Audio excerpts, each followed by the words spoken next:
Super star Mahesh తో సినిమాలు చేయడానికి టాప్ డైరెక్టర్లు క్యూలో ఉన్నారు. తమిళ దర్శకులు సైతం మహేష్ తో ఒక్క సినిమా చేస్తే చాలు అనుకునేవారు చాలా మంది ఉన్నారు. కానీ మహేష్ కంగారు పడి ఏ సినిమా పడితే ఆ సినిమా చేయటం లేదు. కథల ఎంపికల విషయంలో ఆచితూచి అడుగులు వేస్తున్నారు. మహేష్ ప్రస్తుతం మహర్షి సినిమా చేస్తున్నాడు. ఈ సినిమా షూటింగ్ చివరి దశకు చేరుకుంది. ఈ సినిమా తర్వాత సుకుమార్ దర్శకత్వంలో ఓ సినిమా చేయాల్సి ఉంది. కానీ కథ నచ్చకపోవడంతో సుకుమార్ ను రిజెక్ట్ చేశాడు మహేష్. ఇక మహేష్ తో సినిమా చేయడానికి అనిల్ రావిపూడి లైన్ లోకి వచ్చేశారు. అనిల్ చెప్పిన కథ మహేష్ బాబుకు నచ్చడంతో మహేష్ తన 26వ సినిమాగా అనిల్ తో చేయడానికి సిద్ధంగా ఉన్నాడు. ఆ తర్వాత తన 27వ సినిమాను ఎవరితో చేయిస్తే బాగుంటుందన్న ఉద్దేశంతో మహేష్ బాబు ఉన్నాడు. కాగా మంగళవారం రాత్రి మహేష్ ఇంటికి వెళ్లి పూరి జగన్నాథ్ తన దగ్గర ఉన్న కథను చెప్పాడట.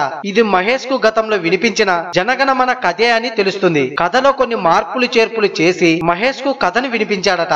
కథ నచ్చినప్పటికీ పూరితో సినిమా చేయటానికి తెగ భయపడిపోతున్నాడట మహేష్. ఎందుకంటే పూరి వరుస ఫ్లాపుల్లో ఉండడమే దీనికి కారణమని తెలుస్తుంది. గతంలో వీరిద్దరి కాంబినేషన్ లో వచ్చిన 2 సినిమాలు సూపర్ హిట్లుగా నిలిచాయి. పోకిరి, బిజినెస్ మ్యాన్ సినిమాలు వీరి కాంబినేషన్ లో వచ్చాయి. అయితే ఇప్పుడు జనగణమన కథ నచ్చడంతో ఖచ్చితంగా సినిమా చేద్దామని మాట ఇచ్చాడట మహేష్. పూర్తి స్క్రిప్ట్ తో కనపడమని పూరితో మహేష్ చెప్పినట్లు తెలుస్తుంది. పూరి ప్రస్తుతం హీరో రామ్ తో ఇస్మార్ట్ శంకర్ సినిమా చేస్తున్నాడు. ఈ సినిమా పూర్తి కాగానే మహేష్ తో సినిమాను పూర్తి స్క్రిప్ట్ తో రెడీ అయిపోతాడట.